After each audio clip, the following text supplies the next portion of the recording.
Hello everyone, आप सभी का स्वागत है मेरे channel tricky chemistry basics by Suman Negi में। आज हम पढ़ने जा रहे हैं विद्युत रसायन भाग 21, जिसमें हम पढ़ेंगे मरकरी सेल के बारे में। आपको पता है कि इससे पहले वाली जो वीडियो थी विद्युत रसायन भाग 20, उसमें हमने पढ़ा था प्राथमिक सेल लेक्लांसे सेल के बारे में।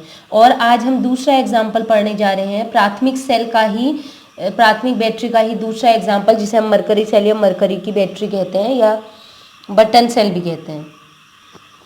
तो मरकरी सेल को स्टार्ट करने से पहले अगर आपने इससे प्रीवियस वाली वीडियोस नहीं देखी हैं, सभी 20 वीडियोस, तो आई बटन पे प्लेलिस्ट अपलोड की है। इसके अलावा इंग्लिश मीडियम स्टूडेंट्स भी अगर ये वीडियोस चाहते हैं तो वो प्लेलिस्ट मैंने अपलोड कर दी है, क्योंकि इलेक्ट्रोकेमिस्ट्री वहाँ मैंने पहले ही पढ़ा दी है, तो आप देख सकते हैं। तो स्टार्ट करते हैं वीडियो को। संरचना की बात करते हैं तो मरकरी सेल ये जो है ये अपर व्यू है, ये ऊपर जो करा हुआ है, ठीक है, सेल को कट करके दिखाया गया है। तो मरकरी सेल का निर्माण हेतु जिंक का बाहरी पृष्ठ बनाया जाता है। जैसे आपको पता है लेक्लांसे सेल में भी बाहर की काउरिंग जो थी, केस था, वो किसका था? जिंक का था। वैसे आप सेल देखेंगे, सेल में जो ये सिल्वर कलर का आपको दिखाई दे रही है कवरिंग, ये किसकी होती है? बहुत ज्यादा सॉलिड है, ये किसका होता है? जिंक का होता है, ठीक है। पृष्ठ कवर कह सकते हैं इसको, उससे बनाया जाता है जिंक से, ठीक है। जिंक अमलगम से बनाया जाता है एक्चुअल में, ठीक है।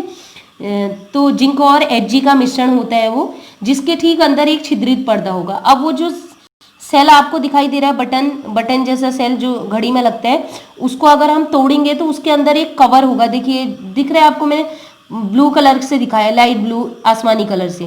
तो यहाँ पर एक पर्दा होगा, छिद्रित पर्दा, ये इसे कह सकते हैं पोरस क्लॉथ है ये, ठीक है, मेम्ब्रेन है। अब सेलों के बीच एक कार्बन की छड़। अब देखिए, जो अपर से देखें, यहाँ से देखें, ये एक्चुअल में दिखाई नहीं दे रहा है इसमें देखने में। तो ये जो ग्रीन कलर का पोर्शन है, ठीक है, ये मैंने बनाया है, एनोड से दिखाया, और नीचे जो है ये बीच में छिद्रित पर्दा दिखाया है, और ये जो नीचे दिखाई है रेड कलर से, खाली शो करने के लिए, डायग्रामेटिक कुछ ऐसा ही है, ठीक है, इसलिए इसमें ज़्यादा क्लियर होगा। ये जो आपको रेड वाला दिख रहा है ये है मरकरी ऑक्साइड और कार्बन की छड़, तो इसमें देखेंगे तो ज़्यादा क्लियर होगा। सबसे बाहर जो कवर है वो बना रहता है किसका? सबसे बाहर जो कवर होता है वो बना रहता है किसका? जिंक का। तो ये जो कवर है वो जिंक का अमलगम का होता है, ठीक है।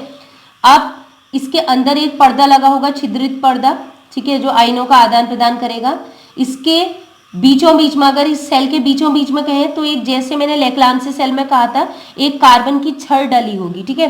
कार्बन की एक छड़ होगी, ये ग्रीन कलर की तो देख रही है, ब्लैक कलर की एक छड़ होगी। इस छड़ के चारों ओर ये हमने पेस्ट भर दी है। देखिए, ये जो छड़ होगी ना कार्बन की छड़, ये कैथोड प्लस का काम करेगी, कैथोड प्लस का काम करेगी। और इस छड़ के चारों ओर हम भर देंगे HgO, मर्क्यूरस ऑक्साइड, ठीक है, मरकरी ऑक्साइड, और KOH, ठीक है, KOH पोटेशियम हाइड्रोक्साइड का मिश्रण बना के रख देंगे। थोड़ा नमी युक्त होता है। अब मिश्रण भरा जाता है, कार्बन की छड़, ये जो कार्बन की छड़ है, और जो ये इसके चारों मिश्रण भरा है HgO, ये दोनों मिलके किसका काम करते हैं? ये करते हैं कैथोड का कार्य करते हैं। तो देखिएगा, यहाँ मैंने सारी चीजें मेंशन की हैं। सबसे ऊपरी पृष्ठ पर कुचालक की एक परत लगी होती है। इसके जब सबसे ऊपरी पृष्ठ की बात करें, ठीक है, यहाँ ऊपरी पृष्ठ ये देख लीजिए, ठीक है, यहाँ पर देख लीजिए, पर्पल कलर का मैंने दिखाया है। एक कुचालक, एक इंसुलेटर की लेयर लगी होती है। जैसे लेक्लांसे सेल में एक प्लास्टिक का कैप टाइप का लगा था, सील लगी थी, वैसे यहाँ भी है, कुचालक की एक लेयर लगी होगी, ठीक है, ठीक है, कुचालक की एक परत लगी होती है। और इसके बाहर क्या होगा? इसके ये जो पर्पल कलर का, बैगनी कलर का आपको कुचालक की लेयर है, इसके ठीक ऊपर क्या होगा? एनोड कैप बनाया जाता है। और ये एनोड कैप किसका होता है? जिंक का बना होता है। इस एनोड कैप जो है वो बना होगा जिंक अमलगम का। आप Zn लिख सकते हैं, चलेगा, वैसे जिंक अमलगम का होता है, ठीक है। तो हो गया, एनोड का कैप जो होगा सबसे ऊपर होगा एनोड कैप, वो जिंक का बना होगा। कार्बन की छड़ जो है ये कैथोड की छड़, और HgO ये मिलके किसका काम करेंगे? कैथोड ऋण का। और ये हो गया जिंक की छड़, जो जिंक की प्लेट है ये एनोड का काम करेगी। और बीच में भरा हुआ है KOH, ठीक है, KOH भी भरा हुआ है, और बीच में एक पर्दा है, और सबसे चारों ओर तो लगाई है। इसके अलावा मैंने कहा था, जैसे उसमें लगा था ना जिंक का पर्दा, चारों ओर कवरिंग थी जिंक की, यहाँ भी जिंक की ही कवरिंग होती है। तो एक बार इस सेल को देख लीजिए, मैं आपको यहाँ पर एक सेल दिखा रही हूँ। इस सेल को देखिएगा, एक अपर टर्मिनल होगा, एक लोअर टर्मिनल। तो आप देखेंगे इसके लोअर टर्मिनल में लिखा होता है प्लस। देखिए इसके पीछे जो नीचे नीचे वाला पोर्शन है, नीचे वाला पृष्ठ, उसमें प्लस लिखा है। तो नीचे वाला पोर्शन कैथोड का काम कर रहा है और ऊपर वाला किसका करेगा, एनोड का। जबकि कल जो हम लेक्लांसे सेल पढ़ा था, लेक्लांसे सेल में आपने देखा था अपर वाला कर रहा था प्लस की तरह काम। देखिए लेक्लांसे सेल में क्या था, जो अपर टोपी वाला पोर्शन होता है ये काम करता है प्लस का, और जो नीचे वाला था वो माइनस एनोड का काम करता है। जबकि जो आज हम पढ़ रहे हैं मरकरी सेल, बटन सेल, घड़ी में लगने वाला सेल, इसका नीचे वाला पोर्शन में लिखा रहता है धन, कैथोड, और ऊपर वाला पोर्शन जो होता है सबसे टॉप वाला, ठीक है, वो एनोड, ऋण की तरह काम करता है। जैसा कि मैंने डायग्राम में भी बताया था, सबसे ऊपर वाला पोर्शन ये आपको दिखाई दे रहा है, ये एनोड कैप की तरह काम करता है। एनोड कैप मतलब ऋण, ठीक है, ये देख लीजिए एनोड कैप।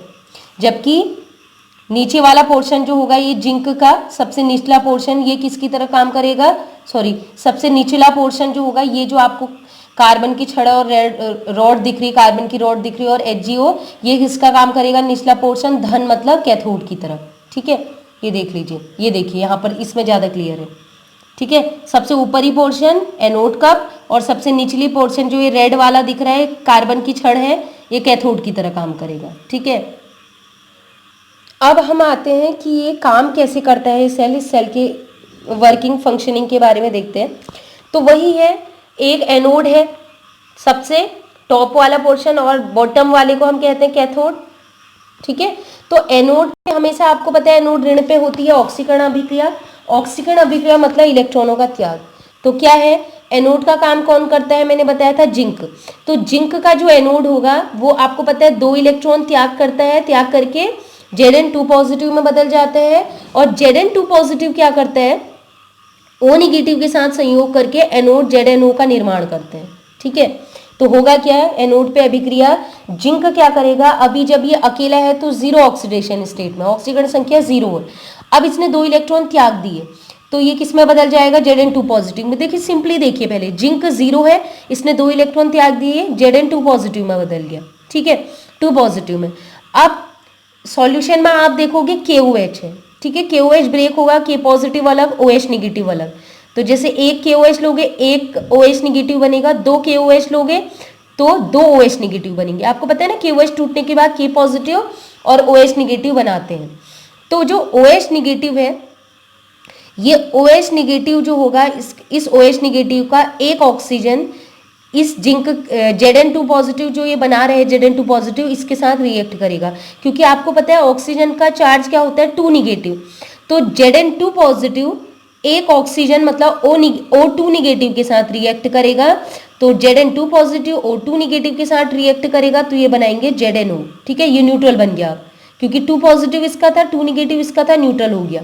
क्लियर, थोड़ा अच्छे से समझाने के लिए ये मैंने इसलिए लिखा है इसके ऊपर 0+2, ताकि आपको पता चले कि यहाँ 0 था और कितना हो गया +2। वैसे भी आप निकाल सकते हैं, ऑक्सीजन का कितना होता है चार्ज, -2, -2 इक्वल के उधर जाएगा तो +2। तो जिंक पे यहाँ पर जिंक की ऑक्सीडेशन स्टेट देखें तो +2, तो 0 से +2 स्टेट में चला गया, इसने इलेक्ट्रॉन त्याग दिए हैं जिंक ने, ठीक है, तो ऑक्सीकरण हो रहा है। अब और वैसे भी समझ सकते हैं, ठीक है, एक तो इलेक्ट्रॉन का त्याग करना ऑक्सीकरण कहलाता है। इसके अलावा दूसरा क्या होता है कि इलेक्ट्रॉनों का त्याग के अलावा आपने पढ़ा होगा ऑक्सीजन का जुड़ना। तो ये जो जिंक है ये एक ऑक्सीजन के साथ जुड़ रहा है, तो ऑक्सीजन का जुड़ना भी तो ऑक्सीकरण ही कहलाता है। तो कैसे भी परिभाषा कहें, चाहे इलेक्ट्रॉन का त्याग कहें या ऑक्सीजन का साथ जुड़ना कहें, ये ऑक्सीकरण अभिक्रिया ही शो कर रहा है। अब इसके साथ एक ऑक्सीजन के साथ जुड़ गया, कितने OH हैं इसके पास, टोटल 2 थे ना, कुछ ऐसे देख लीजिए, 2 OH थे, जिसमें से एक ऑक्सीजन क्या हो जाएगा, एक ऑक्सीजन जा चुका है, ऐसे ही बता रही हूँ। तो बचा क्या, H2O, तो H2O बाहर निकल जाएगा, आसान है। इसके अलावा मैंने बताया था कि इस जिंक ने 2 इलेक्ट्रॉन त्याग दिए, वो 2 इलेक्ट्रॉन यहाँ पर शो करते हैं, ठीक है। बैलेंस भी कर लेते हैं, जिंक 1, ऑक्सीजन 2 है, एक ऑक्सीजन यहाँ, एक ऑक्सीजन यहाँ, ठीक है, हाइड्रोजन 2 है, तो ये 2 हाइड्रोजन, और यहाँ पर कितना है 2 निगेटिव, मतलब 2 नेगेटिव चार्ज है, तो यहाँ भी 2 निगेटिव होना चाहिए, तो ये है 2 निगेटिव। देखिए +2 ना लिखते नहीं है, ये मैंने आपको समझाने के लिए लिखा है। अभी ये न्यूट्रल है, अभी क्या है, जिंक और जिंक पे 2 पॉजिटिव, ऑक्सीजन पे 2 पॉजिटिव, तो अभी ओवरऑल वैसे कोई चार्ज नहीं है, लेकिन जिंक पे अगर हम निकालेंगे ऑक्सीजन के अकॉर्डिंग तब ये +2 आएगा। ठीक है, तो अभी देखिए यहाँ 2 नेगेटिव है तो यहाँ भी 2 नेगेटिव है, 2 नेगेटिव, तो बैलेंस है पूरी रिएक्शन। ठीक है, तो हमने एनोड की अभिक्रिया कर दी, जिंक ने 2 इलेक्ट्रॉन त्यागे और ऑक्सीजन के साथ जुड़ गया, ZNO बनाया, और बचा हुआ जो प्रोडक्ट था ये H2O में बन जाएगा, और इसके अलावा जिंक ने जो 2 इलेक्ट्रॉन त्यागे हैं वो ये शो किया है। तो एनोड पर ऑक्सीकरण मतलब इलेक्ट्रॉनों का त्याग या ऑक्सीकरण का जुड़ना हमने शो कर दिया। अब हम आते हैं कैथोड पे। तो ऑक्सीकरण एनोड की अभिक्रिया हमें पता चल गई, ZNO का निर्माण होता है। अब देखते हैं कैथोड पे क्या होता है। तो कैथोड पे होती है अपचयन अभिक्रिया। अपचयन अभिक्रिया मतलब इलेक्ट्रॉनों का ग्रहण करना। जैसे ऑक्सीकरण मतलब इलेक्ट्रॉन का त्याग, वैसे अपचयन मतलब होता है इलेक्ट्रॉन का ग्रहण करना। ठीक है, तो होगा क्या, कैथोड पर HgO 2 इलेक्ट्रॉन ग्रहण करके Hg2 पॉजिटिव से ठोस Hg में परिवर्तित हो जाता है। देखिए इस रिएक्शन को, देखिए HgO, ठीक है, ठीक है, यहां से जो रिलीज हुआ था यहां पर ZNO बन गया है। ठीक है, एनोड पर यह अभिक्रिया हुई। अब ये जो H2O होता है, ये H2O हमने यहाँ यूज कर लिया, और जो 2 इलेक्ट्रॉन इसने त्यागे थे एनोड ने वो कैथोड पर जाएंगे। एनोड से, आपको पहले भी मैं गैल्वेनिक सेल में बता दी, एनोड इलेक्ट्रॉन त्यागेगा और एनोड से इलेक्ट्रॉन कैथोड में आ गए। ठीक है, तो एनोड से H2O और जो 2 इलेक्ट्रॉन है ये ग्रहण करेगा अब HgO। तो कैथोड बना है HgO और कार्बन की छड़ से। कार्बन की छड़ जो थी, ग्रेफाइट की छड़, वो इलेक्ट्रॉनों का आदान प्रदान का काम करती, और कोई काम नहीं है। जबकि जो दूसरा पदार्थ इसमें HgO भरा था, ये HgO काम करेगा क्या, अपचयन अभिक्रिया प्रदर्शित करेगा कैथोड का। तो होगा क्या, अपचयन का मतलब होता है, जैसे ऑक्सीकरण का मतलब होता है ऑक्सीजन का जुड़ना ना, वैसे अपचयन का मतलब होता है ऑक्सीकरण, ऑक्सीजन का निकलना। तो एक तो ऐसे समझ लीजिए, अगर ये ऑक्सीजन निकाल दे तो ऑक्सीजन निकाल दे तो ये किस में बदल जाएगा, Hg में। तो हो गया ना, तो ऑक्सीजन निकल गया, तब भी हम कहेंगे HgO जो है वो Hg में बदल गया, क्योंकि इसने ऑक्सीजन निकाल दिया। इसलिए इस अभिक्रिया को, अगर ऑक्सीजन त्यागता है तो इस अभिक्रिया को कहते हैं अपचयन। इसके अलावा वैसे भी देख लीजिए, ऑक्सीकरण संख्या यहाँ पर ऑक्सीजन की होती है -2 इक्वल के उधर जाएगा तो +2, तो यहाँ पर Hg की ऑक्सीकरण अवस्था है +2, और यहाँ पर Hg की ऑक्सीकरण अवस्था जब अकेला होता है तो 0। तो ऑक्सीकरण अवस्था पहले +2 थी, अब 0 होगी, मतलब इसने 2 इलेक्ट्रॉन, ये वाले 2 इलेक्ट्रॉन ग्रहण कर लिए होंगे। ठीक है, इसने ये 2 इलेक्ट्रॉन ग्रहण कर लिए होंगे, इसलिए किसमें बदल गया, +2 इलेक्ट्रॉनों की कमी थी, 2 इलेक्ट्रॉन ले लिए, तो अब कोई चार्ज नहीं रहेगा। ठीक हो गया। और वैसे नहीं तो आपने देखा ऑक्सीजन त्याग दिया, तो जब इसने ऑक्सीजन त्याग दिया, O2 निगेटिव त्यागा, तो वो AO इसके साथ जुड़ जाएगा, क्या बनेगा। देखिए रिएक्शन सिंप्लीफाइड करने के लिए मैं आपको दिखा दे रही हूँ, H2O HOH होगा, इसने ऑक्सीजन त्यागा तो ऑक्सीजन यहाँ जुड़ जाएगा, बीच से ये ब्रेक हो गया, तो ये क्या बन गया, खाली सिंप्लीफाइड करने के लिए बता रही हूँ। एक OH ये बन गया इधर, एक OH ये बन जाएगा, 2 OH बन गए। ठीक है, और आपको पता है OH पे चार्ज कितना होता है, OH पे चार्ज होता है 1 नेगेटिव, तो 1 नेगेटिव आ गया। तो अब देखते हैं ओवरऑल बैलेंस रिएक्शन, Hg, एक Hg, हाइड्रोजन 2, हाइड्रोजन यहाँ भी 2 है, ऑक्सीजन यहाँ 2, ऑक्सीजन 1, ऑक्सीजन ये, ऑक्सीजन ये 2 इलेक्ट्रॉन यहाँ है, 2 नेगेटिव चार्ज यहाँ है और 2 नेगेटिव चार्ज यहाँ है, बैलेंस है। तो हम कह सकते हैं कि ये जो मरकरी सेल है उसमें कैथोड, जैसे एनोड पर जिंक ऑक्साइड का निर्माण होता है अभिक्रिया से, वैसे कैथोड पर मरकरी का निर्माण होता है, ये आपको ध्यान रखना है। अब हम देखते हैं कि ओवरऑल अभिक्रिया क्या होती है, एनोड और कैथोड की अभिक्रिया को मिला दें मरकरी सेल में तो क्या अभिक्रिया हुई। तो एनोड पर हुई zinc plus 2OH negative equal to ZNO plus H2O plus 2 electron, और कैथोड की बात करें तो कैथोड पे हुई थी मरकरी ऑक्साइड प्लस H2O, यही H2O यहाँ से आया था ना, H2O 2 electron equal to Hg plus 2OH। अब देखते हैं ओवरऑल रिएक्शन क्या है, 2H से 2H कैंसिल कर दिया, इस H2O से राइट साइड के H2O को कैंसिल कर दिया, 2 इलेक्ट्रॉन से 2 इलेक्ट्रॉन कैंसिल किया, तो नेट रिएक्शन क्या हुई, यहाँ आया हमारे पास जिंक, और ये खाली जिंक नहीं होता है, अमलगम का पेस्ट होता है, Hg का पेस्ट भी लगा होता है इसके साथ, zinc amalgam plus HgO mercury oxide बचा, यहाँ तो कुछ नहीं बचा है, सब कट गया, इक्वल टू यहाँ बचा है ZNO और यहाँ बचा है Hg, जिसमें ये जो जिंक अमलगम है, ठीक है, ये सेमी लिक्विड फॉर्म होता है, वैसे ठोस ही मान सकते हैं इसको।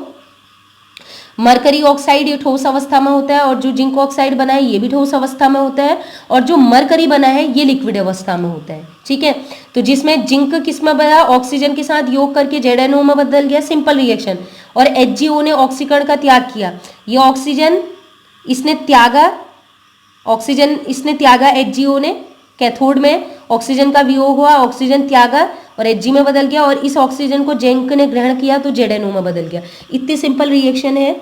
तो देखिएगा, अब इसमें मैं आपको बता रही थी, इसका सेल विभव जो होता है, इस सेल का पूरा विभव स्थिर रहता है, कांस्टेंट रहता है। उसका कारण है जो कुल अभिक्रिया, देखिए इस कुल अभिक्रिया में कोई आपको आयन नहीं मिलेंगे, जबकि कल लेक-लांसी सेल में जो कुल अभिक्रिया हमने बनाई थी उसमें NH4 पॉजिटिव आयन मिला था, लेकिन इसमें देखिएगा जो नेट रिएक्शन हो रही है कैथोड और एनोड की अभिक्रिया में, कोई भी आयन नहीं मिल रहा है। तो अगर आयन होता तो अभिक्रिया क्या होता है, उसका आयनों की संख्या बढ़ने और घटने से क्या होगा, उसके सेल विभव में परिवर्तन आता।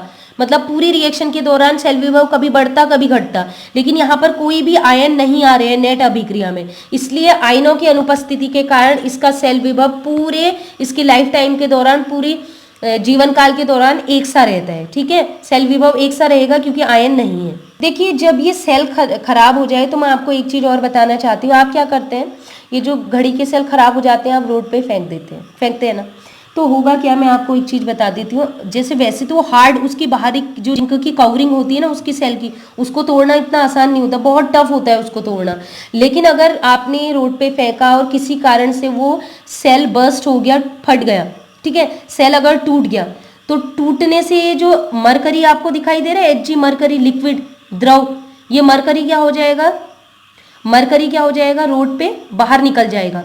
और जैसे वो बाहर आएगा तो आपको पता है ये इन्वायरमेंटल पॉल्यूशन कर सकता है, पर्यावरण को पॉल्यूट कर सकता है। आपको पता है मरकरी से कितनी सी बीमारियां होती हैं, ये हमें नुकसान कर सकता है। इसलिए आपसे रिक्वेस्ट है कि अगर जो भी सेल हैं, चाहे कोई भी सेल हो, लेक-लांसी से हो या फिर बटन सेल हो, इसको आप क्या कर सकते हैं, आप इन्हें ऐसे डिस्पोज ना करें कि ये कभी भी फट जाए और इससे नुकसान हो सके, ठीक है, इन्वायरमेंट को। तो आप प्रॉपर शॉप वाले को इसे रिटर्न कर सकते हैं कि वो रिसाइकलिंग या जो भी रहेगा यूज़ में आ जाए बाद में। रिसाइकलिंग तो वैसे नहीं होगा, मीन्स कि रिचार्ज वाला नहीं होगा, बट इसका कोई यूज़ हो सकता है। बट रोड में फेंकने में इन्वायरमेंट पॉल्यूट हो सकता है, इसलिए प्लीज़ आपसे रिक्वेस्ट है कि इन प्रिकॉशंस का ध्यान रखें। अब इस सेल का फ़ायदा कहें तो फ़ायदा तो मैं ये कह सकती हूँ कि इजी टू कैरी होते हैं, आसानी से इनको प्रयोग में लाया जा सकता है, बहुत छोटे से आकार के होते हैं, तो किसी भी उपकरण में यूज़ किया जा सकता है इनका। पहला फ़ायदा ये है कि छोटे सूक्ष्म आकार के होते हैं तो आसानी से कैरी कर सकते हैं, ठीक है, छोटे से छोटे उपकरण में इनको हम यूज़ कर सकते हैं, लगा सकते हैं। इसके अलावा दूसरा, इनका लाइफ टाइम अच्छा रहता है, मतलब ये है कि घड़ी के सेल ही हैं तो अगर ठीक कंपनी का होगा, वैसे तो वाट इतना ही रहता है उसका, विभव तो इतना ही रहता है वोल्ट, लेकिन फिर भी ये 5 to 6 मंथ तो चलते ही चलते हैं घड़ी के सेल। और नुकसान ये कह सकते हैं कि अगर इसमें मरकरी बन रहा है तो मरकरी जो है इन्वायरमेंट को पॉल्यूट कर सकता है, इसलिए आप इसका ध्यान रखें। जो भी प्रिकॉशन मैंने बताए हैं कि आपको कैसे यूज़ में लाना है। तो आज हमने पढ़ा है मरकरी सेल। तो आई होप आपको ये वीडियो पसंद आई हो। अगर वीडियो पसंद आई है तो प्लीज़ अपने फ्रेंड्स में ज़्यादा से ज़्यादा शेयर करें। वीडियो का लिंक व्हाट्सएप, फेसबुक में आप शेयर कर सकते हैं, और वीडियो में कमेंट जरूर करें। आप कमेंट करने में कंजूसी करते हैं और लाइक करने में भी कंजूसी करते हैं। तो आज के लिए इतना ही। Keep watching and bye bye.